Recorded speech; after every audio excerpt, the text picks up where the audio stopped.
Hi guys, dito sa video na to, meron tayong ituturong hack sa inyo na kalimitan na binibili pa natin to Dun sa mga mahilig maglinis ng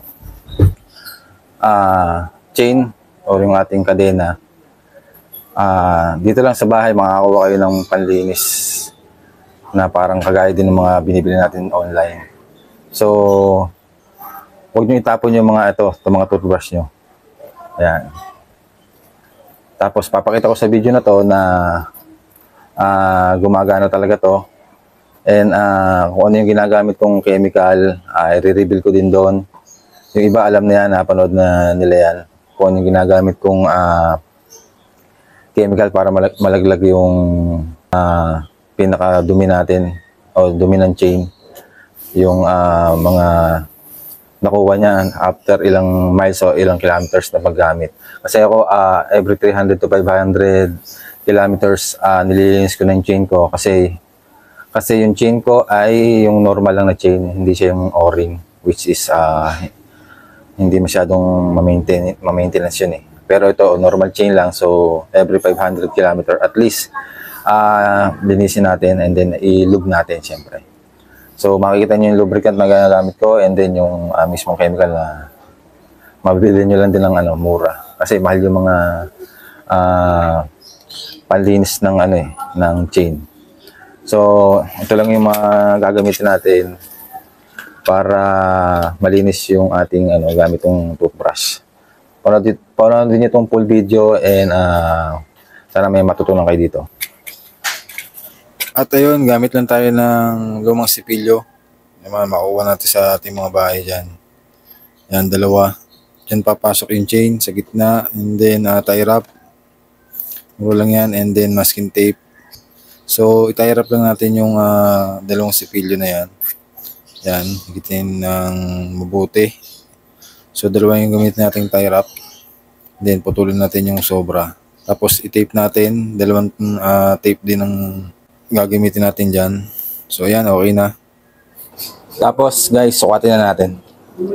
Tingnan natin kung uubra. Yan, mukhang okay naman. Yan. Nagdumi siya, ibig sabihin gumagana. So mamaya gagamitin na natin yan. So ito na yan guys, yung aking chemical na ginagamit. So ayan na, mabibili lang yan sa gasolinahan. Murang-mura lang. Isa bumili tayo ng chain cleaner. So yan, kerosene lang yung ginagamit ko. Ito guys, mga ka-raider, huwag natin itong kakalimutan. Siyempre, coveran natin ng kahit anong karton.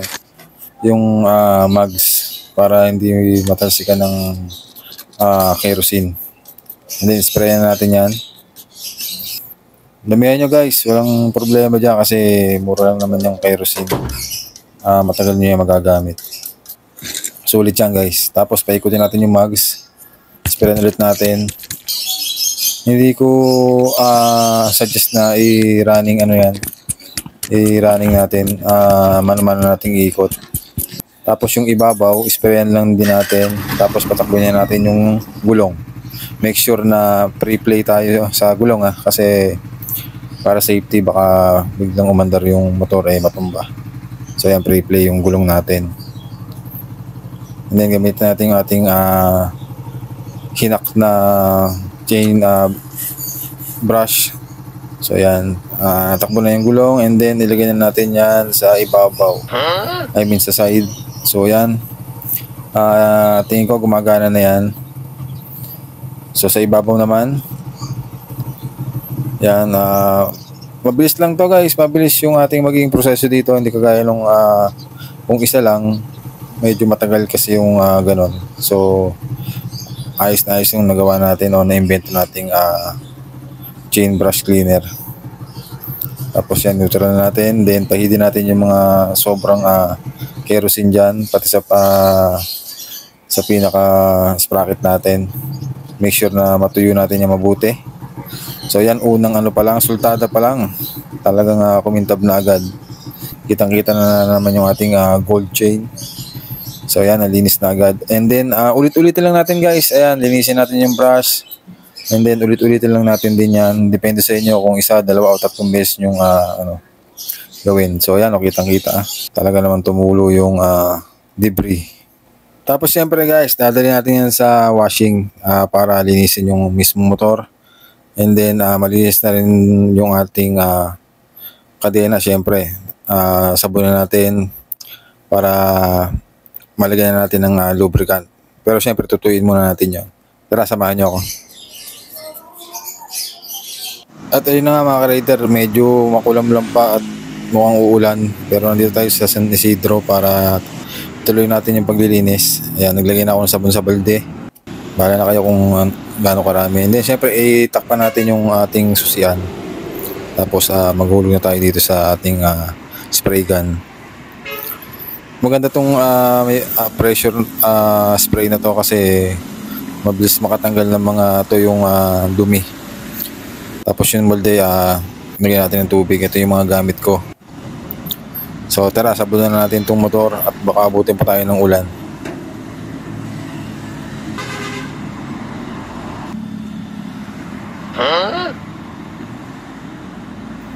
So yung video natin na chain brush hack lang, ito iba na alabin tayo dito. Pinakita ko na sa inyo yung paglilinis ng motor. So yan, pati ilalim syempre linisin natin yan. At ito na yung bida sa video natin, yung ating kadena. Syempre para matanggal yung kerosene na nilagay natin kanina, sabon natin. Pati yung hub na natalsikan ng kerosene, sabon din. Yan, nakapabuko na tayo. Shoutout kay kuya. Yung radiator, syempre linisin din. Gamit pala kayo ng brush para mapabilis din yung paglilinis nyo guys. Tapos yan, magulo na tayo para magbanlaw na tayo ng ating motorsiklo. So yan, banlawan ng mabuti. Lalo yung kadena, lahat.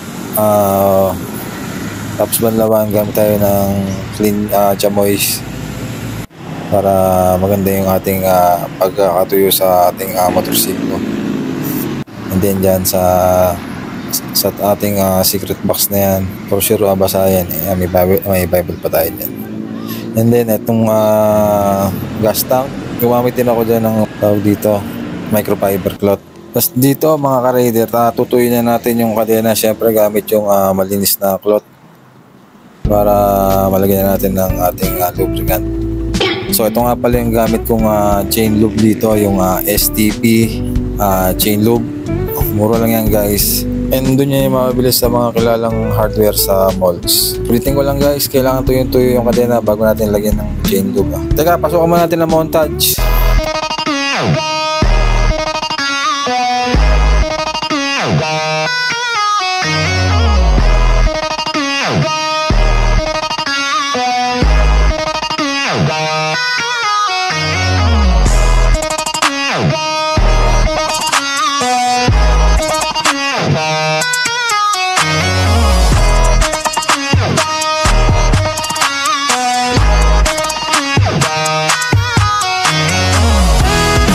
Nag-enjoy kayo guys at may natutunan dito sa aking ginawang video. Pa-follow naman and pa-share nitong aking video. And ride safe po tayo always guys mga ka-rider. And thank you.